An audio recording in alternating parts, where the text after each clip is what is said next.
معزز ناظرین کرام، ہم سخن کے ساتھ میں آپ کی خدمت میں دوبارہ حاضر ہوں۔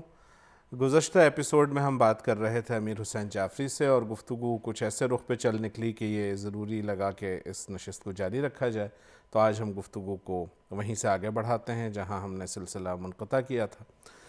تو امیر، آپ سے جو بات ہو رہی تھی اس میں ایک بہت اہم جو آخری حصہ تھا ہماری گفتگو کا، جس میں آپ نے اس مسکنسیپشن کو رد کیا کہ جدید حسیت یا ماڈرن سینسیبلٹی کو کسی ایک چیز سے عبارت کرنا، خواہ وہ زبان ہی کیوں نہ ہو، یہ غلط ہے، اور یہ ایک ٹوٹل ایکسپریشن جو آپ کا ہے اس کو پوری طرح اسیمولیٹ کرنے کا، اپنے اندر ایبزارب کرنے کا نام ہے، اور اس طرح کا ایکسپریشن جو آج کا انسان اپنی زندگی سے اس کی ایک واضح مطابقت سمجھے اور وہ اپنی حسیات کے مطابق اس کے ساتھ ریلیٹ کر سکے۔ تو ظاہر ہے کہ اس سے ہم بہت ساری شاعری جو اپنے آس پاس ہوتے دیکھتے ہیں اس کو رد ہوتا محسوس کرتے ہیں، اور غالباً اب ہم وہاں پہنچ گئے ہیں جہاں اس طرح کے مزید تجربات کی گنجائش ہمارے پاس نہیں ہے، اور ہمیں کسی واضح ڈائمنشن کو ڈٹرمن کر کے آگے بڑھنا ہوگا۔ نثری نظم پہ ہم بات کر رہے تھے، تو ایک سوال جو تھوڑا سا سینسٹیو نوعیت کا ہے وہ میں آپ سے کرنا چاہوں گا۔ کوئی 15-17 برس پہلے کی بات ہے، مجھے موقع ملا قمر جمیل کا ایک انٹرویو کرنے کا، جو کراچی میں جسارت کے ادبی صفحے پہ شائع ہوا۔ اس انٹرویو کے چند دنوں بعد ہی ان کا انتقال ہو گیا۔ اس انٹرویو میں انہوں نے مجھ سے ایک بات کہی جو آن ریکارڈ موجود ہے۔ انہوں نے کہا کہ جی، میں آج یہ سمجھتا ہوں کہ میری نثری نظم کی تحریک جو تھی وہ فیل ہو گئی، اور مجھے ایسا نہیں کرنا چاہیے تھا، اور اس کی وجہ یہ ہے کہ نثری نظم ہماری زبان اور اس کے جو ایک مخصوص اس کا کینوس ہے اس کے ساتھ مطابقت نہیں رکھتی، اس لیے ناکام ہو گئی۔ آپ کا اس ضمن میں کیا خیال ہے؟ بنیادی بات یہ ہے کہ نثری نظم پہ جو گفتگو ہوئی، ایک تو وہ حیت کی سطح پہ، پھر وہ تجربے کی سطح پہ، میں اس پہ بھی آتا ہوں۔ اس سے پہلے اس کا چھوٹا سا ایک حصہ میں یہ چاہتا ہوں کہ ہم کیونکہ گفتگو آج کر رہے ہیں اس موضوع پہ، نثری نظم، پروز پوئٹری اور فری ورس، اس کے درمیان جو فرق تھا وہ لوگوں پہ، قارئین پہ واضح نہیں ہو سکا۔ بالکل۔ نثری نظم کو اگر آپ انگریزی میں ایک لفظی ترجمہ اس کا کیا جائے تو اسے پروز پوئٹری کہا جاتا ہے ہمارے خطے میں۔ اب بنیادی بات یہ ہے کہ اسے اگر میں چاہتا ہوں کہ ہمارے جو آج قارئین جو سن رہے ہیں اس پروگرام کو، تو وہ ان تک یہ بات پہنچے اور کسی حد تک اس مسکنسیپشن کو ہم کلیئر کریں۔ اگر نظم کو نثر کے انداز میں لکھا جائے اسے نثری نظم کہا جاتا ہے، اور وہ ضروری نہیں ہے کہ اس میں میٹر نہ ہو۔ لیکن جب آپ نے اس کو نثر کے انداز میں لکھ دیا تو پھر اس میں نظم کہاں رہ گئی؟ میں آپ کو اس کی طرف آتا ہوں۔ اس کے لیے اس میں میٹر ہونا جو ہے نا، وہ اس میں ہو سکتا ہے کہ وہ میٹر ہو اس میں۔ خالد احمد مرحوم نے اس کے لیے ایک لفظ وضع کیا تھا جسے وہ نسمیں کہا کرتے تھے، رائٹ؟ مثلا ایک سٹینزا کی فارم میں آپ نے اسے لکھا، ٹھیک ہے، رائٹ، اور وہ میٹر میں ہے، وہ بحر میں ہے، لہٰذا وہ نثری نظم کہلائے گی۔ جو فری ورس ہے جس میں میٹر نہیں ہے، نہیں، لیکن جب میٹر میں ہے تو پھر اس کو نثری نظم کیوں کہہ رہے ہیں؟ وہ نظم کیوں نہیں ہے؟ کیونکہ وہ نثر کی طرح لکھی گئی ہے۔ اچھا، یہ اس کا ایک ازلی مفہوم ہے۔ جب سے یہ صنف مارز وجود میں آئی تو اس کے ساتھ یہ ڈیبیٹ بھی اس کے ساتھ آئی، لیکن ہوا یہ کہ ہمارے قارئین کی رسائی نہیں تھی ان کتب تک، ان رسائل تک، اور وہ جب آئی تو کچھ ایسے نقادوں کے ذریعے آئی کہ وہ انہوں نے شاید اس پہ مکمل بات نہیں کی۔ اچھا، وہ پوئٹری جس میں میٹر نہیں ہے، رائٹ، ہماری گفتگو یا ہماری جو ایک کنٹروورسی کریٹ ہوتی ہے یا اختلاف رائے شروع ہوتا ہے وہ اس سے ہوتا ہے۔ اچھا، اب اس میں بہت 2-3-4 باتیں بڑی ضروری ہیں۔ شاعری، فن شاعری نام کس چیز کا ہے، یہ بنیادی بات ہے۔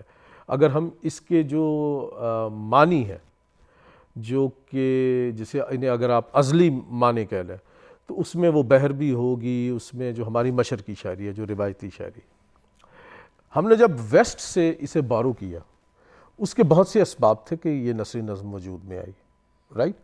مگر رابرٹ فراسٹ تو آزاد نظم کے بارے میں، جس کے بارے میں یہ آزاد نظم کے بارے میں بھی یہ تاثر موجود ہے کہ اس میں لوگوں کا، عام قارئین کا یہ خیال ہے کہ شاید اس میں بھی وزن نہیں ہوتا یا بہر نہیں ہوتی. تو رابرٹ فراسٹ یہ کہتے تھے کہ یہ تو بالکل ایسا ہے جیسے آپ نیٹ کے بغیر ٹینس کھیل رہے ہیں، رائٹ. تو یہ مغرب میں بھی ایک اس کے حوالے سے ایک موجود تھا. اب ہوا یہ کہ جب نئی موومنٹس وجود میں آئی مغرب میں، خاص طور پہ دوسری جنگ عظیم کے بعد، ایون پہلی جنگ عظیم کے بعد بھی، تو لوگوں کا، جیسے میں نے گزشتہ ایپیسوڈ میں یہ عرض کی کہ ایک مایوسی کی ایک کیفیت پیدا ہوئی. لوگوں نے جو سوشل کنسٹرکٹس تھے انہیں توڑا، جو رائج قدریں تھیں انہیں پامال کیا، اور ایک عجیب ایک ڈیسپریشن کی ایک صورت تھی. اس میں نیہیلزم کی موومنٹ وجود میں آئی، ایک بہت بڑا کیوس تھا. اس کے نتیجے میں ایک بغاوت ہمیں نظر آتی ہے. اچھا، اب سوال یہ پیدا ہوتا ہے کہ جو اگر ہم اسے شاعری کہنے پہ مصر ہیں، رائٹ، ہم ایک اصول توڑ لیں، تو میری اوپینین یہ ہے اس کے بارے میں، کسی بھی اصول کو توڑنے سے پہلے اس اصول کو جاننا ضروری ہے، رائٹ. یا تو آپ اوزان سے آگاہ تھے اور آپ کو یہ لگا کہ یہ حیت جو ہے میں کچھ اور اس سے زیادہ کہنا چاہتا ہوں، یہ اصول مجھے مجبور کرتے ہیں جو میں کہنا چاہتا ہوں میں وہ کہہ نہیں پا رہا. اچھا، موج نو کی تحریک جب ایران میں شروع ہوئی 1932 کے لگ بھگ، اور کم و بیش 1932 کے لگ بھگ ہی آزاد نظم بھی یہاں پہ آئی. اس موج نو کے زیر اثر جو شعراء صاحب نے آئے ان میں نیما یوشیج ایک شاعر تھے، اس میں سہراب سپہری ایک شاعر تھے، فریدون تبللی، منو چہر آتشی، احمد شاملو، فروخزاد. اچھا، راشد صاحب نے ان کے حوالے سے ایک بڑی دلچسپ بات کی. انہوں نے کہا کہ ان کی شاعری میں میٹر تو نہیں ہے، بحر تو نہیں ہے، لیکن ان لوگوں نے اپنی شاعری کی بنیاد جو ہے مروجہ آہنگ پہ رکھنے کی بجائے اس موسیقی پہ رکھی جو انہوں نے اپنی روح کے اندر محسوس کی. اچھا، اب یہ جو اجتماعیت سے ہٹ کے ایک انفرادیت اور اپنی ذات اور اپنے دکھ کو اہم جان کر، یہ معاشرے کی آپ شکست و ریخت اس میں نظر آئے گی، تو وہ اس کا ایک اظہار تھا نثری نظم. اب اس میں میٹر نہیں ہے، یس، اس میں جو شاعری کے جو دیگر اصول ہیں جو فن شاعری کے وہ بھی اس میں لیک کر رہے ہیں، یس، لیکن مغرب میں اس نے ایک اپنی جگہ جو ہے وہ اس نے بنائی، اس نے کامیابی کے ساتھ اسے، وہ آج بھی لوگ وہاں پہ بہت اچھی شاعری ہوئی. فرانس میں ہمیں خاص طور پہ، اور جو بادر جیسے شعراء تھے ان کے ہاں ہمیں یہ دکھائی دیتا، انہوں نے بڑی عمدہ نظمیں تخلیق کی، لیکن ان کا کنٹینٹ بہت رچ تھا. بنیادی بات یہ تھی. اب ہوا یہ کہ جب ہمارے اس خطے میں غزل کی تربیت کے ساتھ ان اصناف کی بنیاد کیا تھی، بیک گراؤنڈ تھا، اسے سمجھے بغیر جب لوگوں نے سفر کا آغاز کیا اور انہوں نے وہ تربیت بھی حاصل نہیں کی. مثلا ہماری شعری روایت جو ہے اس میں اس کی وہ اردو شعری روایت میں خاص طور پہ غزل کی یا ہماری جو دیگر اصناف ہیں، مرثیہ ہے، منقبت ہے، لانگر پوئمز ہیں، آپ دیکھیں وہ انتہائی خوبصورت شاعری کی اس میں مسائل موجود ہیں. مثلا اگر ایک شاعر کا مصرع کہ بڑھ گئے گھٹ کے فاصلے کتنے، رائٹ، یا ایک مصرع آتا ہے ایک زنجیر ربط ہاتھوں میں، سلسلے درمیاں سے ٹوٹے ہوئے. اب یہ ایک اظہار کا ایک ہمارا پیور ایک جو ایک روایتی ایک انداز ہے، اس میں خوبصورتی کیسے پیدا ہو رہی ہے، اس میں کرافٹ نظر آ رہا ہے. نثری نظم میں سب اصول توڑ دیے گئے، رائٹ. اور اس کی ناکامی کے اسباب میں یہ سمجھتا ہوں بنیادی طور پہ اس کی ناکامی کے جو قمر جمیل صاحب نے کہا اس کے اسباب ہیں. لیکن پہلے کیا یہ طے ہو جائے کہ آپ اس بات سے متفق ہیں کہ نثری نظم ناکام ہوئی؟ ہمارے کلچر کی ہم بات کر رہے ہیں، اردو ادب کی. ابھی ہم اصل میں یہ کچھ قبل از وقت ہے کہنا، کیونکہ ابھی پروسیس جو ہے وہ جاری ہے. لیکن مجھ سے ایک شخص نے سوال کیا، وہ اسی سے اس کا جواب جو ہے وہ ریلیٹڈ ہے کہ اردو زبان جو ہے وہ کیا ختم ہو جائے گی. تو میں نے اس سے کہا کہ دنیا کی کوئی بھی زبان جو ہے اس وقت تک زندہ رہتی ہے جب تک اس میں ایک ایسا لٹریچر ہو جس میں وزڈم موجود ہو اور اسے بڑے تخلیق کار میسر ہے.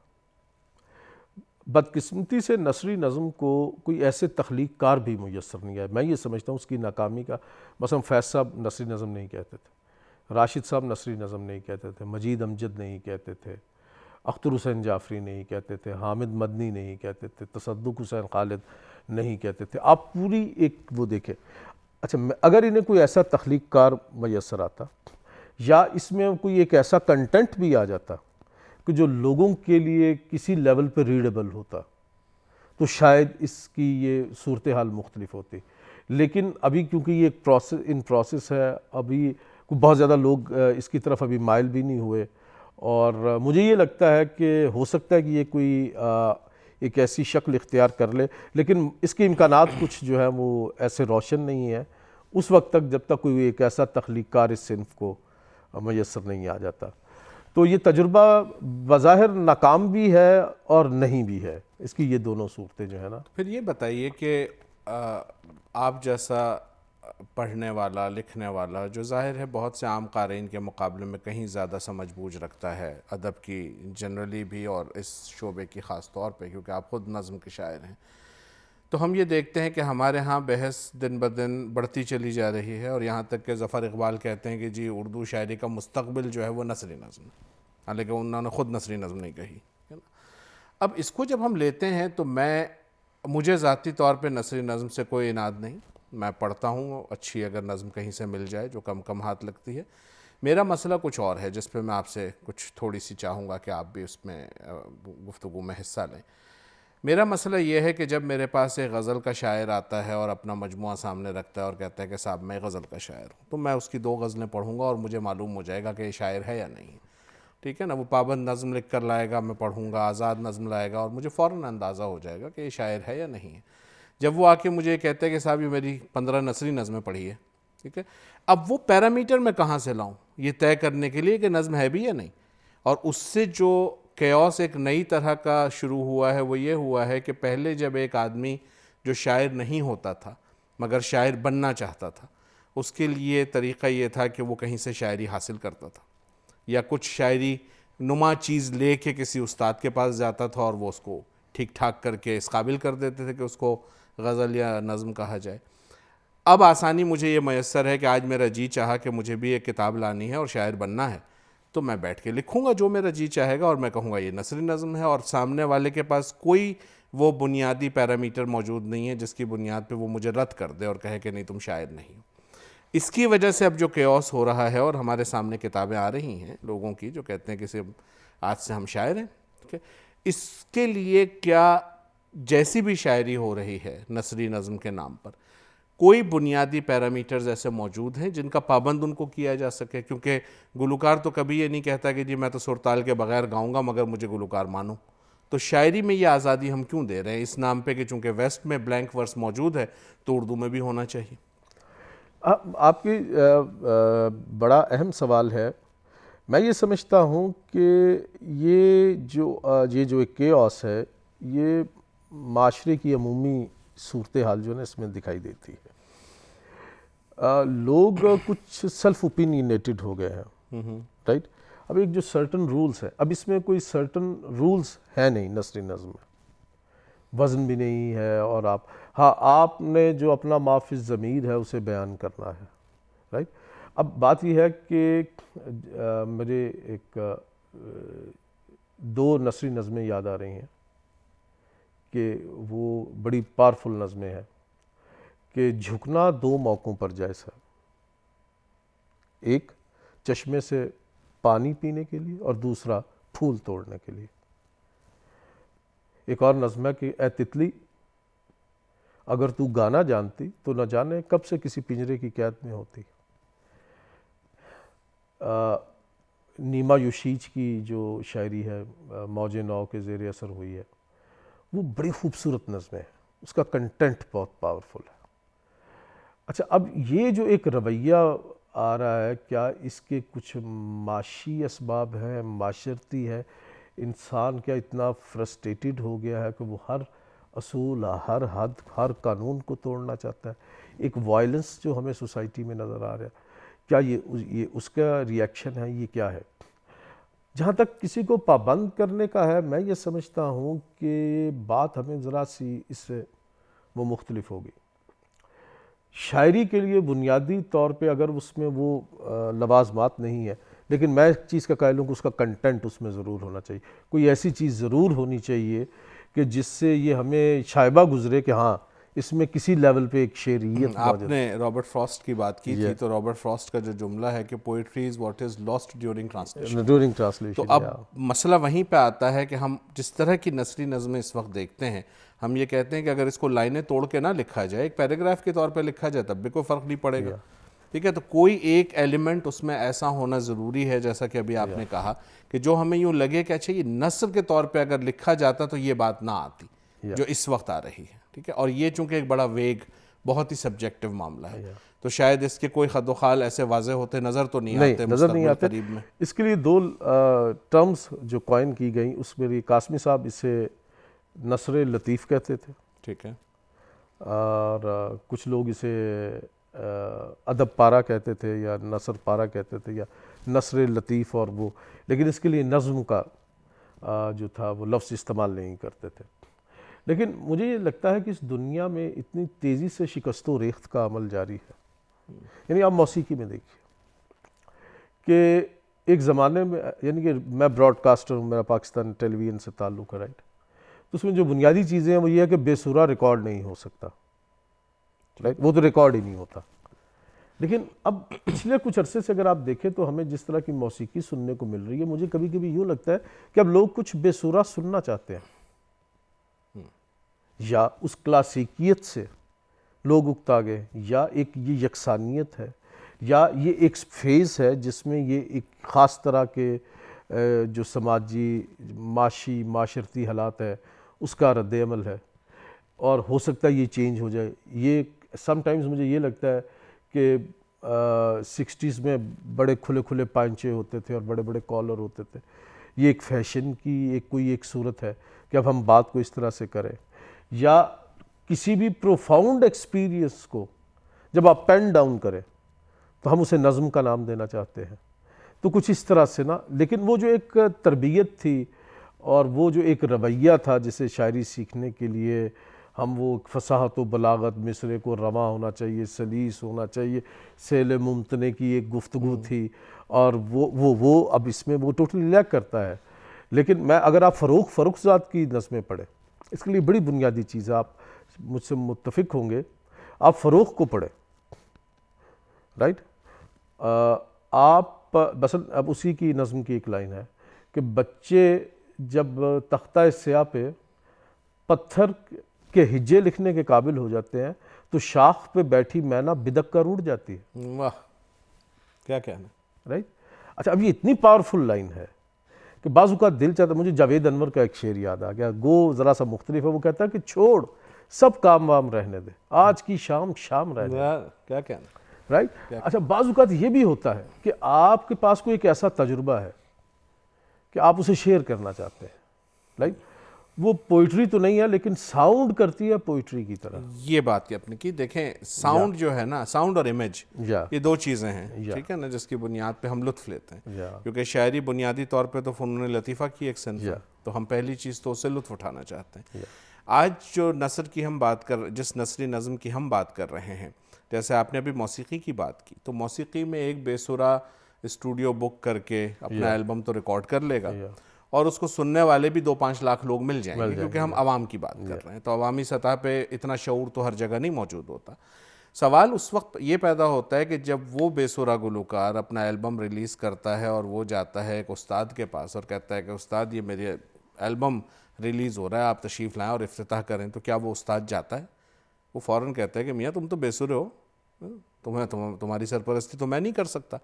ادب میں ہم دیکھتے ہیں کہ صورتحال بہت مختلف ہو چکی ہے، کہ ادب میں بہت سے سرکردہ لوگ جنہوں نے اس بات کا فیصلہ بھی کرنا ہوتا ہے اور لوگوں کو بتانا بھی ہوتا ہے کہ شاعر اور غیر شاعر میں کیا فرق ہے، یا ادب اور غیر ادب میں کیا فرق ہے، وہ اس معاملے میں اتنے کنفیوز ہو چکے ہیں کہ جب ان کے سامنے کوئی نثری نظم کا مجموعہ آتا ہے تو ان کے پاس کوئی پیرامیٹر نہیں ہے اس کو رد کرنے کا، تو وہ کہتے ہیں میں کس بنیاد پہ کہوں کہ یہ شاعر نہیں ہے. ٹھیک ہے، اس کی وجہ سے ایک کیوس کی فضا ہے، جو ٹھیک ہے، بات وہیں آتی ہے کہ وقت ہر چیز کا فیصلہ کر دیتا ہے، وہ تو ہونا ہی ہے. لیکن ہم جس معاشرے میں زندہ ہوتے ہیں، جہاں اٹھ بیٹھ رہے ہوتے ہیں، وہاں اس طرح کی چیزیں ہو رہی ہوتی ہیں کہ آپ اس پہ گفتگو کرنا چاہتے ہیں کہ کیا اس کا کوئی حل نکلے گا. کچھ نکلتا نظر آتا ہے، ورنہ نثری نظم کو کنڈیم چاہے میں کروں یا آپ کر رہے ہیں اس سے فرق کوئی نہیں پڑتا. وہ تو ایک صنف ہے, موجود ہے, جب اس کو اہم آدمی ملے گا یہ اپنے پیروں پہ کھڑی ہو جائے گی. جیسا کہ آپ نے کہا کہ اس بات سے میں پوری طرح متفق ہوں کہ ایون اگر آزاد نظم کو راشد, فیض, اختر حسین جعفری, اختر الایمان یہ لوگ نہ ملے ہوتے, مجید امجد, تو آزاد نظم یہ نہ ہوتی. ہم آج بھی غزل ہی پڑھ رہے ہوتے, حسرت کے بعد وہ سلسلہ چلتا رہتا. تو وہ بات تو درست ہے, لیکن شاید کہیں نہ کہیں ہمارے مشرقی کلچر سے وہ اتنا لگا نہیں کھاتی, جس کی وجہ سے ابھی تک اس کے خد و خال واضح نہیں. بنیادی بات وہی ہے جو میں نے گفتگو کے آغاز میں عرض کی, ابھی ہماری استھیٹک اس طرح سے اکاموڈیٹنگ بھی نہیں ہے. مجھے حفیظ جلندری کا اور احمد ندیم قاسمی صاحب کا ایک واقعہ یاد ہے. میرے والد مرحوم کی نظم انہوں نے ایک مشاعرے میں پڑھی, تو اس میں ایک مصرع تھا کہ آواز کی ٹہنی پہ جتنے پھول تھے ایک شام آوارہ کی زلفوں میں سجائے, خزاں ہے اور خزاں چاہے معطر خار و خستک ہو, کسی تقریب ہجر و وصل کے قابل نہیں ہوتے. کیا کہنے. اچھا, حفیظ جلندری صاحب کا ایک خاص مزاج تھا, وہ ہمارے قومی شاعر ہیں, بڑے باکمال کرافٹس مین تھے اور اس میں کوئی شبہ نہیں. تو انہوں نے احمد ندیم قاسمی صاحب کو کونی ماری. اچھا. تو ان سے پوچھنے لگے کہ مجھے یہ واقعہ میرے والد کی موت کے بعد خود قاسمی صاحب نے سنایا. ان سے کہنے لگے ندیم یہ آواز کی ٹہنی کیا ہوتی ہے؟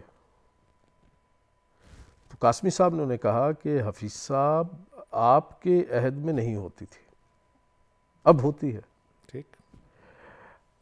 اب یہ جس جدید اظہار کی یہ جو نئی صورتیں ہیں, اب ہمیں سمجھنا یہ ڈیبیٹ ڈیفینیٹلی بڑی کنٹروورشل ڈیبیٹ ہے, اور اس میں میں یہ سمجھتا ہوں کچھ نثری نظمیں لکھنے والے لوگ ہم سے ناراض بھی ہو سکتے ہیں, لیکن سارا شگفتہ نے بڑی عمدہ نثری نظمیں کہی ہیں, عذرا عباس نے بڑی اچھی نظمیں کہی ہیں, پروین شاکر نے بہت اچھی نثری نظمیں کہی ہیں, اور وہ بنیادی بات وہی ہے, اس کنٹینٹ کی ہے. جیسے آپ نے کہا ہے آواز کی ٹہنی کی اگر ہم بات کرتے ہیں, تو اگر میں اس کو نثر میں ایک فقرے کے طور پہ لکھوں تو مزہ کا خیز لگے گا, لیکن جب وہ نظم کے ٹوٹیلٹی میں آپ دیکھتے ہیں تو اس کی اپنی نہ صرف جگہ بنتی ہے بلکہ اس سے خوبصورتی. بلکہ اسی نظم کا آخری بند ہے کہ سخن سازی, یہ نظم ہے سخن درماندہ ہے. اب اس میں دیکھیے گا تھرو آؤٹ اگر آپ میرے ساتھ ٹریول کریں تو بہت سے مصرے آپ کو ایسے دکھائی دیں گے, لیکن اس میں وہ کلاسیکی رچاؤ بھی ہے جو ہماری شاعری کا ایک خاصہ ہے, وہ روایت بھی ہے کہ سخن سازی ورق سازی گھلے احساس کی چاندی, مسلسل ضربت دل اور روپہلی سطر کا وعدہ. کیا کہنے.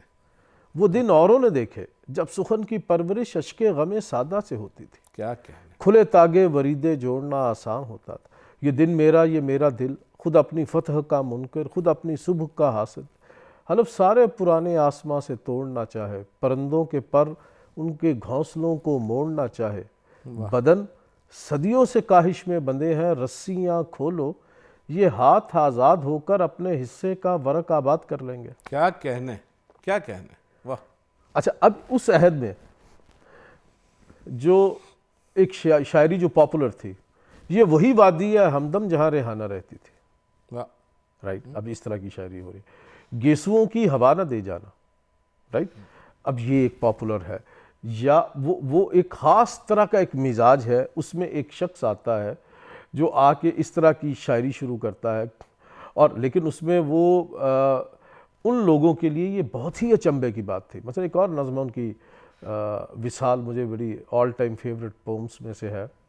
عجیب وہ سیل تھا کہ جس نے کنارے دریا کی سرحدوں میں نئے اضافے کیے ہیں, تازہ زمین آباد کر گیا ہے. کیا کہنا. عجیب وہ دھوپ تھی جو پیش از سحر کی ساعت کے گھر میں اتری, تو جیسے سوئے ہوئے لبوں پر نشان الفت لگا گئی ہو. واہ. عجیب لمحہ تھا جس نے سر پر چمکتے سورج کے گرم رستے پہ پا برہنہ سفر کیا تھا. سبحان اللہ. اچھا, اب یہ 3 مصرے ہیں. اب یہ دیکھیں, غزل کی تربیت کو ذہن میں رکھیں اور اس اکائی کو ذہن میں رکھیں اور اس ٹوٹیلٹی کو رکھیں کہ یہ 3 مصرے آئے کہ عجیب وہ سیل تھا کہ جس نے کنارے دریا کی سرحدوں میں نئے اضافے کیے ہیں, تازہ زمین آباد کر گیا. اوکے, یہ ایک ماسٹر شاٹ ہے. رائٹ. اس سے ایک وینٹیج پوائنٹ کریٹ ہو رہا ہے. عجیب وہ دھوپ تھی جو پیش از سحر کی ساعت کے گھر میں اتری, تو جیسے سوئے ہوئے لبوں پر نشان الفت لگا گئی ہو. عجیب لمحہ تھا جس نے سر پر چمکتے سورج کے گرم رستے پہ پا برہنہ سفر کیا تھا. اب یہ 3 چیزیں اپنے کلمینیشن اور منطقی نتیجے کی طرف جا رہی ہیں۔ وہ دھوپ تیرے جمال کی تھی، واہ، وہ سیل میرے خیال کا تھا، وہ لمحہ تیرے وصال کا تھا۔ کیا کہنے، کیا کہنے۔ رائٹ؟ اچھا، اب یہ بالکل ایک میتھمیٹیکل وے ہے جس میں ایک سچویشن آپ کے سامنے اسٹیبلش کی گئی ہے اور پھر اس کا ایک کلبینیشن ہے، اور وہ ایک پزل کی صورت میں جب ایک چیز سمجھ میں سامنے آپ کے کھڑی ہوتی ہے اور وہ آپس میں اس طرح سے جڑی ہوئی ہے۔ لیکن اس پوری نظم کو سنتے ہوئے آپ کے ذہن میں بار بار یہ بات گونجتی ہے کہ یہ سوائے شاعری کے کچھ نہیں۔ آپ میں اس سے آپ سے متفق ہوں، لیکن اس عہد میں جب اس طرح کی نظمیں شاعری کی جا رہی تھی کہ یہ وہی وادی ہے ہمدم جہاں ریحانہ رہتی تھی، رائٹ؟ اب بوسے کے لیے جو لفظ ہے، یا اقبال کی جب دیکھتے کہ کی گود میں بلی کو دیکھ کر بوسے کے لیے 4 نقطے ہیں، رائٹ؟ اس سوسائٹی میں، اس عہد میں جب آپ ایک دم سے ایسی باتیں لے کے آتے ہیں تو وہ لوگوں کے لیے، ان شعراء کے لیے، حفیظ بڑے عمدہ شاعر تھے اس میں، اور ایسا کرافٹ تھا اس بندے کے پاس، مصرع اتنا رواں لکھتے تھے کہ آپ کی طبیعت خوش ہو جائے، کہ جو خالص شاعری کی ایک مثال ہے۔ اچھا، فیض صاحب نے ایک بڑی دلچسپ بات لکھی ہے، جب میں نثری نظم کی طرف آؤں، شام کا پہلا تارا کتاب ہے زہرا نگاہ کی، اس کی کتاب کے دیباچے میں فیض صاحب فرماتے ہیں کہ جو شاعری کی معراج ہے وہ شاعری کا ناخالص ہونا ہے۔ واہ، رائٹ؟ اچھا، اب یہ ایک ایسا ایریا ہے کہ اس تک پہنچنے کے لیے ایک بہت ہوم ورک کی ضرورت ہے۔ وہ ڈاکٹر سہیل کا یہ لفظ ہے، وہ بار بار اسے بولتے ہیں کہ وہ اسے ہوم ورک کہتے ہیں، کہ آپ کو اپنے لیے خود کو اس طرح سے تیار کرنا ہے، ریڈی کرنا ہے۔ مثلا غالب کی شاعری پڑھنا اصل میں ایک تخلیقی عمل سے گزرنا ہے۔ غالب یا میر کی شاعری کو پڑھنا، اگر آپ اس کریٹیو موڈ میں نہیں ہیں تو ان شعراء کو مت پڑھیے۔ یہ وہ شاعر نہیں ہے جنہیں آپ ایک ایبسٹریکٹ ریڈنگ میں آپ ان کا لطف اٹھا لیں گے، نہیں۔ یہ ان سے پڑھنا، اس کے ساتھ اسے انجوائے کرنا، کتاب کو ایک سائیڈ پہ رکھ کے اس پہ غور کرنا، یہ ایک پورا ایک پیکیج ہے، شمولیت کا ایک شمولیت کا ایک پورا پروسیس ہے۔ اگر آپ اس کے بغیر کریں گے، نہیں، یہ جو جدید، جسے ہم نے سینسیبلٹی پہ گفتگو کی، یہ اس جدید صنف پہ ہم نے بات کی، تو میں یہ سمجھتا ہوں کہ یہ ناخالص ہونے کی طرف لوگ بڑھ رہے ہیں۔ ہاں، اب اس میں یہ ایک چیز جس پہ ہم انہیں پابند کر سکتے ہیں، یا اگر ہم کوئی ایک معیار قائم کر سکتے ہیں، تو وہ کیا ہے؟ کیا اس میں کوئی ایسا کنٹینٹ موجود ہے، کیا اس میں کوئی ایسی بات موجود ہے جو آپ کو کسی تجربے سے آشنا کر رہی ہے؟ اگر تو وہ لیک کر رہا ہے اس میں، تو نہیں، پھر یہ جو پابند شاعری میں بھی ہمیں بہت سے بے رس شاعر دکھائی دیتے ہیں، وہ ایک بالکل مختلف بات۔ ہاں، وہ مثلا بہت سے بڑے بڑے شعراء گزرے ہیں، ان کا وہ ایسی وہ گلزار صاحب ایک لفظ بولتے ہیں، ہمارے انڈیا کے جو گلزار صاحب ہیں، کہ دانت توڑ قسم کی ڈکشن جو ہے وہ استعمال کرتے ہیں، لیکن وہ پوئٹری ریڈیبل نہیں ہے۔ بالکل، آپ اس سے لطف ہی نہیں اٹھائیں گے۔ آپ رسا کو پڑھتے ہیں، جب آپ جان ایلیا کو جب پڑھتے ہیں تو وہ آپ کو اپنے اس تجربے کا حصہ بنا لیتے ہیں۔ تو یہ کلیہ میں یہ سمجھتا ہوں کہ نثری نظم پہ بھی ہمیں ایک ریڈر ہونے کے ناطے کنٹینٹ جو ہے ایک تو وہ پوئٹک ہو، اور وہ ہمیں یہ لگے کہ یہ نثر کا متحمل نہیں ہو سکتا تھا، اس کو ایسے ہی کہنا چاہیے تھا۔ مثلا رسول حمزہ توف کی نظم ہے، طاہر اسلم گورا صاحب کا بڑا پسندیدہ شاعر ہے، ان کی ملاقاتیں بھی ہیں اس سے، ہمیں تو حسرت ہی رہی کبھی اس سے ملاقات ہو، اتنا ہو گئے۔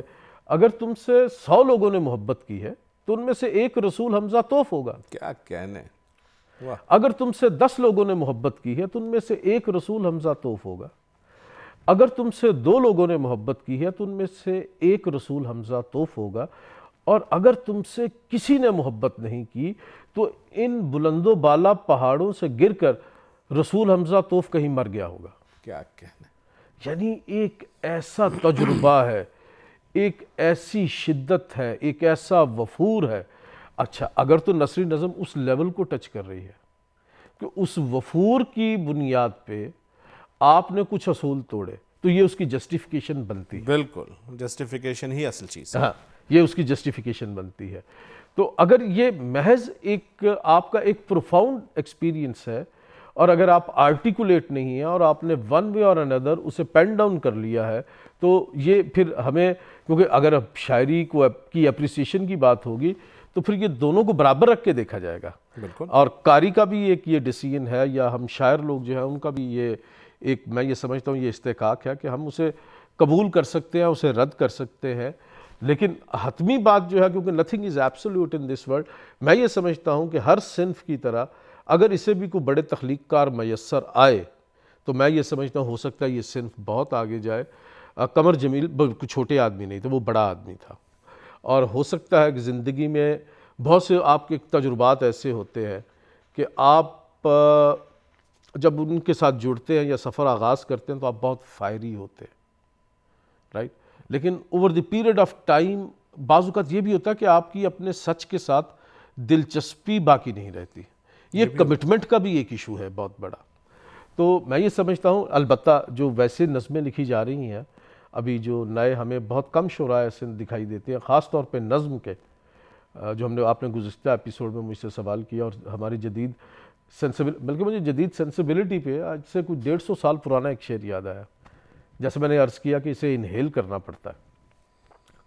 میں نہیں جانتا یہ کس شاعر کا شعر ہے. وہ کہتا ہے کہ ہے انسان سانے قدرت کا ایک صندوق سربستہ. دوسرا مصرع ریلیونٹ ہے انسان سانے قدرت کا ایک صندوق سربستہ، ولیکن یہ نہیں کھلتا کہ اس میں بولتا کیا ہے. کیا کہنے، واہ واہ، رائٹ. آپ جو زندگی جیتے، آپ کے جو نئے تجربات ہیں، مثلا احمد مشتاق یہ کہتے ہیں کہ نئی زندگی نے مجھ کو نئے غم عطا کیے. اب غم کی صورت بھی مختلف ہو گئی ہے. اب فلم کی ہیروئن جو ہے وہ بھی تبدیل ہو گئی ہے. وہ ایک پتی ورتا عورت، تمہیں میرے مندر تمہیں میرے پوجا سے بجائے وہ ایک کارپوریٹ ورلڈ میں کام کرنے والی عورت ہے جو ابارشن سے گھبراتی نہیں ہے.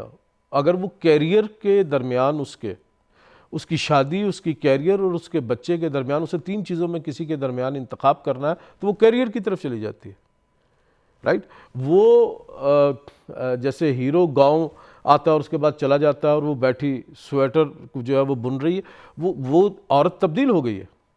ہمیں اب جو ہے وہ گیس اسٹیشنوں پہ کام کرتی دکھائی دیتی ہے، وہ ٹینس کھیل رہی ہے، وہ گولف کھیل رہی ہے، وہ جہاز اڑا رہی ہے، رائٹ. وہ جو کہ ایک زمانے میں بہت ولنریبل سیگمنٹ تھا ہماری سوسائٹی کا. آج بھی میں یہ سمجھتا ہوں کہ عورت ہی سب سے ولنریبل سیگمنٹ ہے ہماری سوسائٹی کا. لیکن وہ بنیادی تصورات تبدیل ہو گئے ہیں. ہیرو کا تصور، مثلا ایک زمانے میں آپ ہیرو دیکھیں، وہ 6.5 فٹ کا ہیرو ہوتا تھا، رائٹ. وہ اب ہیرو بھی وہ نہیں رہا، کہانی وہ نہیں رہی. جو مجھے بعض اوقات یہ ہوتا ہے کہ اب حسن کے پیمانے تبدیل ہو گئے، ریلیشن شپ تبدیل ہو گئے. بالکل. اور وہ مارکس جیسے کہتا ہے کہ آپ کے رویے جو ہے وہ آپ کی اقتصادی حالت متعین کرتی ہے. تو ایسی چیزیں ہمیں اس معاشرے میں دکھائی دے رہی ہیں کہ اگر ہم پرانے، ہاں وہ جو اولڈ سکول میں بھی اس کے لیے اپروپریٹ ورڈ ہو، ہم جب اس زاویے سے دیکھتے ہیں سوسائٹی کو تو وہ چیزوں کی ڈائنامکس تبدیل ہو گئی ہے. تو میں یہ سمجھتا ہوں کہ ابھی ہمیں وہ ججمنٹل نہیں ہونا چاہیے، ہمیں چیزوں کو وقت دینا چاہیے. مائٹ بی پاسبل کہ یہ اس میں اتنا پوٹینشیل ہو کہ وہ اپنی ایک کوئی صورت بنانے میں کامیاب ہو جائے نثری نظم. یہ بھی پاسبل ہے یہ دم توڑ دے. بہت ساری اصناف نے دم توڑ دیا اوور دی پیریڈ. واسوخت نہیں لکھی جاتی. بالکل. فکشن کا آپ کو بہت شوق ہے، آپ پڑھتے ہیں فکشن؟ جی، ہمیشہ سے پڑھتے رہے ہیں. اردو فکشن کو آپ کہاں دیکھتے ہیں آج؟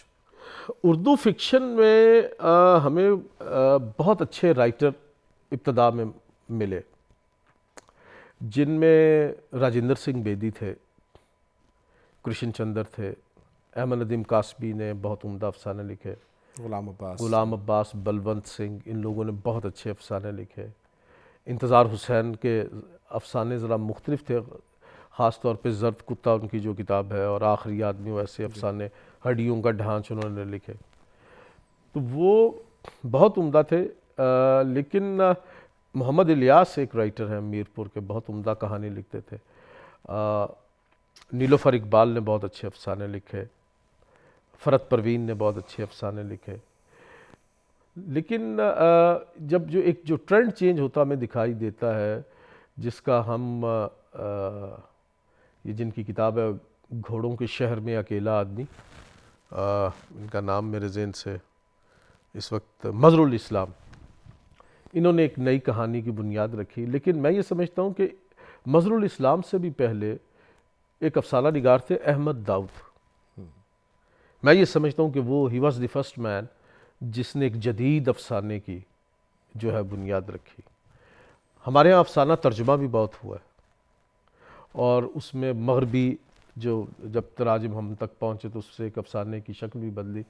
بعد میں کچھ لوگوں نے لکھے، لیکن اس میں جو منشا یاد ہے، میں یہ ایک سمجھتا ہوں ہمارے عہد کا ایک انتہائی بڑا نام ہے. بے شک. انہوں نے بہت عمدہ افسانے لکھے ہیں. لیکن افسانے کی جیسے وہ ہمارے پاس ایک عہد دکھائی دیتا تھا، انفارچونیٹلی اس میں کوئی ایسا کام نہیں. مثلا اگر ہم مغربی کہانی کی بات کریں تو گیبریل گارسیا مارکیز ایک ایسا عمدہ رائٹر ہے کہ جس نے ایک کہانی، جس کے لیے ایک ٹرم وضع کرنی پڑی، کوائن کرنی، طلسماتی حقیقت نگاری جو ہے اس کے ساتھ. اب لیکن یہ ہے کہ اوورال دنیا میں تو خیر بہت اچھا افسانہ لکھا جا رہا ہے، کہانی لکھی جا رہی ہے. لیکن اردو افسانے میں جو ہے ریسنٹلی جو اب گورا صاحب نے بہت اچھی کہانیاں لکھی ہیں، بلکہ یہ آج نے پچھلے دنوں نے ان کی ایک وہ کہانی شائع بھی کی، ناول جو ہے اسے شائع بھی کیا. تو میں یہ سمجھتا ہوں کہ یہ گریجولی یہ بھی ایک شخص اچھا ہو یہ رہا ہے. مجھے یہ لگتا ہے کہ یہ بھی ہماری گزشتہ بحث سے، ڈیبیٹ سے کچھ جڑی ہوئی ہے. مجھے یوں لگتا ہے کبھی کبھی احساس ہوتا ہے کہ چیزیں اپنی نئی شکل جو ہے نا وہ اختیار کر رہی ہیں، اور یہ جو شکست و ریخت کا عمل یہ ہوتا یوں بھی ہے کہ چیزیں اپنی نئی شکل اختیار کرنا چاہتی ہیں اور اس کے لیے تمام ماحول و مواقع میسر ہیں، مگر ہم اس طرح سے تربیت نہیں پا رہے کہ جس کے لیے جو انسان کو تیار کرتی تھی وہ کام کرنے کے لیے. یعنی جو صحبتیں آپ دیکھ کر آئے، یا جیسے آپ پروان چڑھے، یا جو کراچی میں میں نے دیکھی، یا ہماری نسل کو جو موقع ملے، آج کا جو نیا لکھنے والا ہے اس کو شاید وہ موقع نہیں مل رہے. اس کے اندر ٹیلنٹ شاید موجود ہے، مگر وہ اس طرح پالش نہیں ہو پا رہا کہ چاہے وہ فکشن کی سطح پر ہو یا شاعری میں ہو، وہ اس طرح کی جست لگا سکے جس کے موقع میسر ہیں اس کو. اب آپ کی بات بالکل درست ہے، اور ڈیفینیٹلی وہ لوگ میسر اب نہیں ہیں. مجھے احمد ندیم قاسمی صاحب نے یہ کہا کہ مجھے اگر عبد المجید سالک نہ ملتے تو میں شاید احمد ندیم قاسمی نہ بن پاتا. کیا کہنا ہے؟ رائٹ. تو یہ پیٹرنیج بہت ضروری ہوتی ہے. اگر ہم یہ پریزنٹ جو سیناریو ہے ہمارے معاشرے کا، اگر ہم اسے، مجھے ڈاکٹر ژیواگو کی کہانی یاد ہے. ایون ایک مثلا فلڈر آن دی روف ایک فلم ہے، یہ ہمارے کنیڈین ایک فلم ساز ہے، ڈائریکٹر ہے، بہت عمدہ ہے، انہوں نے بنائی ہے. ہو یہ رہا ہے کہ آپ ریولوشن لے آئے 1917 میں رشیا میں، رائٹ.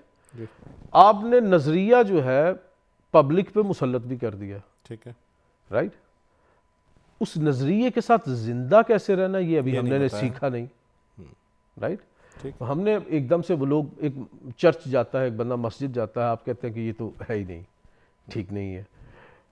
اسے ایک چیز خریدنے کی عادت ہے، وہ ریاست نے اسے وہ بھی لے لیا. اسے ایک کپڑا پہننے کا ایک اس کا طریقہ وہ بھی ریاست نے لے لیا. اچھا اب ٹوٹل لائف سٹائل جو ہے وہ چینج ہو رہا ہے، رائٹ. ہمارے ہاں ایک اور بھی بہت بڑا ایشو ہے جو اب ریسنٹلی ایک جو فنڈامنٹلزم کی لہر دیکھتے ہیں، اس میں پاکستانی کلچر کی ایک شناخت کا ایک جو بطور پاکستانی ہماری شناخت کیا، یہ ایک بہت بڑا ایشو ہے. مثلا ہماری قومی زبان اردو ہے، ہماری مذہبی زبان عربی ہے، رائٹ. ہماری کمیونیکیشن کی زبان انگریزی ہے، رائٹ. ہماری مادری زبان جو ہے وہ پنجابی ہے، بلوچی ہے یا سندھی ہے، رائٹ. بالکل. اچھا اب ان 4 زبانوں کے ساتھ ہمیں ڈیل کرنا سیکھنا ہے. ہم بطور مسلم جب اپنی فتوحات کو یاد کرنا چاہتے ہیں تو ہمیں لوکل آدمی کوئی ملتا نہیں ہے، تو ہم عرب کی طرف رجوع کرتے ہیں، رائٹ. اچھا اب ہم جس زندگی کو جینا چاہتے ہیں، جو کلچر ہمیں فیسینیٹ کرتا ہے، وہ مغرب کا ہے. یعنی آپ دیکھیں کہ شاعری کے لیے، تخلیق کے لیے اکثر تخلیق کار یہ کہتے ہیں کہ ایک یکسوئی درکار ہے. آخری سوال، اس کے بعد آپ سے ایک نظم سنیں گے اور پروگرام کو ختم کریں گے. آخری سوال یہ ہے کہ امیر حسین جعفری نظم لکھ رہا ہے، میں غزل لکھ رہا ہوں، ہمارا نقاد کہاں ہے؟ کون آپ کی نظم کو پڑھے گا اور بتائے گا کہ امیر حسین جعفری نے یہ کیا ہے، یہ نہیں کیا ہے؟ اب دیکھیں شاعری مختلف ہو رہی ہے. آپ شعر کہہ رہے ہیں، آپ کے ساتھ جن لوگوں نے سفر کا آغاز کیا تو بہت سے لوگ ہیں، آپ کی جان صاحب کے ساتھ آپ کی ایک خاص رشتہ تھا، ایک تعلق تھا، آپ ایک خاص جو ہے ایک وضع کے آپ شاعر ہیں، جو شاعری کے لوازمات ہیں آپ ان سے آگاہ شاعر ہیں۔ اب جب آپ ایک شعر کہتے ہیں اور اس کی تفہیم کے لیے آپ کو ریٹ کرنے کے لیے جو بندہ ہے اس کی پریارٹی مختلف ہے، مثلا کیا تنقید پی ایچ ڈی کرنے کا مقالہ تو نہیں ہے؟ آپ کی بات بالکل صحیح ہے، آپ کا کرب بالکل درست ہے، میں اس سے متفق ہوں۔ ہمارے پاس اس سطح کا نقاد موجود نہیں ہے جو آپ کی شاعری کی یا کسی بھی اور شاعر کو وہ اس طرح سے اس کی ٹیکسٹ کو انفولڈ کرے۔ میں آپ سے بالکل 100% متفق ہوں، ہمارے پاس نقاد نہیں ہے، یہ تاثراتی تنقید ہے۔ خالد احمد مرحوم یہ کہا کرتے تھے کہ اچھا اگر آپ کسی شعر کو سمجھنا چاہتے ہیں اس کی نثر کیجئے۔ یہ بات ہے کیا ہے؟ اس شاعر نے کیا کہا ہے؟ اچھا یہ ٹول، یہ ورک شاپ ہے، یہ ہم پبلکلی لوگوں سے یہ باتیں نہیں کرتے کہ ہم نے کس چیز کو کس طرح سے سمجھا، رائٹ؟ یہ ہماری ورک شاپ ہے شاعروں کی یا تخلیق کاروں کی۔ تو وہ جو تنقید لکھی جاتی ہے اس کی تو وہ مجھے یاد ہے میں پہلی بار پارک ٹی ہاؤس میں گیا تو وہاں پہ جو مکالمہ ہو رہا تھا، مجھے انہی دنوں میں آسکر وائلڈ کا وہ میں نے پڑھا دی پکچر آف اے ڈورین گرے، تو اس کے جو مکالمے تھے تو مجھے یہ لگا کہ یار یہ 70-80 سال پہلے کی یہ جو گفتگو ہے یہ ٹی ہاؤس میں کیوں ہو رہی ہے؟ ہاں وارث علوی اچھے نقاد ہیں، محمد سلیم الرحمن بہت عمدہ نقاد ہیں، اور محمد علی صدیقی اچھے نقاد تھے، لیکن تعداد بہت کم ہے۔ بہت کم۔ نظم پہ ختم کریں گے امیر؟ میں ایک انتہائی مختصر سی نظم اور ایک آپ یہ بالکل ارشاد۔ 2 مصروں کی نظم ہے۔ خاموشی نے درد کے رخ پر قطرہ قطرہ رہنا سہنا سیکھ لیا ہے۔ کیا کہنے، درد کے رخ پر، کیا اچھا ہے، واہ۔ خاموشی نے درد کے رخ پر قطرہ قطرہ قطرہ رہنا سہنا سیکھ لیا۔ سیکھ لیا ہے۔ ایک نظم ہے باز یافت، میں آپ کی خدمت میں عرض کرتا ہوں۔ میں کہاں ہوں یہ میرا سایہ ہے، تیری آواز کے دھندلکے میں اپنا چہرہ تلاش کرتا ہے۔ واہ۔ تیری آواز تیرے ساحل پر، اجنبی دھوپ آشنا لمحوں کے برہنہ بدن کو سانسوں کی انگلیوں سے کچھ اس طرح چھوتی کہ میری آنکھیں بھی بدل جاتی۔ واہ۔ اس میں رن آن لائنز ہے، میٹر جو ہے وہ بریک ہوتا آپ کو محسوس ہوتا ہے، لیکن وہ جا کے موجود ہے۔ تیری آواز تیرے ساحل پر، اجنبی دھوپ آشنا لمحوں کے برہنہ بدن کو سانسوں کی انگلیوں سے کچھ اس طرح چھوتی کہ میری آنکھیں بھی بدل جاتی۔ واہ۔ میں نہیں ہوں، یہ میں نہیں ہوں، مجھے تیری آواز تیرے ساحل پر اپنا چہرہ تلاش کرنا ہے۔ واہ۔ دوسرا بند ہے اس کا، مجھ سے مت پوچھ اب کہاں ہوں میں تو اپنے یقین کی چھاؤں تلے تیرے پہلو میں بیٹھا رہتا تھا۔ تیری خوشبو تیری حقیقت سے دور، شاید بہت ہی دور کہیں، تیری آواز اپنی بینائی اپنا باطن بھی چھوڑ آیا۔ کیا کہنے، واہ۔ مجھ سے مت پوچھ اب کہاں ہوں میں، واہ۔ جس جگہ میں ہوں اب وہاں سے مجھے جز تیرے کچھ نظر نہیں آتا۔ سبحان اللہ، کیا کہنے۔ آخری بند ہے، 4 سمتیں ہیں اس حقائق کی اور 2 رخ ہیں اس فسانے کے، فکر کتنی جہات رکھتی ہے۔ واہ۔ وقت کس دشت کا مسافر ہے، شش جہت سائے کا پڑاؤ ہے، چھاؤں کس رہ گزر کی ساتھی ہے، رہ گزر حرف کی علامت ہے، حرف آغاز ہے حکایت کا، دھوپ کس سچ کا دوسرا رخ ہے۔ کیا کہنے۔ اس حکایت کے پیش و پس میں کہیں تیری آواز میرا سایہ ہے۔ کیا کہنے، کیا کہنے، کیا اس کہنے۔ حکایت کے پیش و پس میں کہیں میری آواز تیرا سایہ۔ تیرا سایہ ہے، اپنے اوہام کے دھندلکے میں تیرا چہرہ تلاش کرتا ہے۔ کیا کہنے، کیا کہنے۔ بہت شکریہ، واہ واہ واہ، بہت شکریہ، کیا عمدہ نظم ہے، سبحان اللہ۔ بہت شکریہ۔ معزز ناظرین کرام، امید ہے کہ امیر حسین جعفری سے یہ گفتگو نہ صرف آپ کو پسند آئی ہوگی بلکہ سوچنے کے لیے کچھ نئے زاویے بھی متعین ہوئے ہوں گے۔ بہت ہی جلد اسی طرح کی ایک اور نشست کے ساتھ آپ سے دوبارہ ملاقات ہوگی. اپنا خیال رکھیے گا. خدا حافظ. Number 1 multicultural channel. This is TAG TV.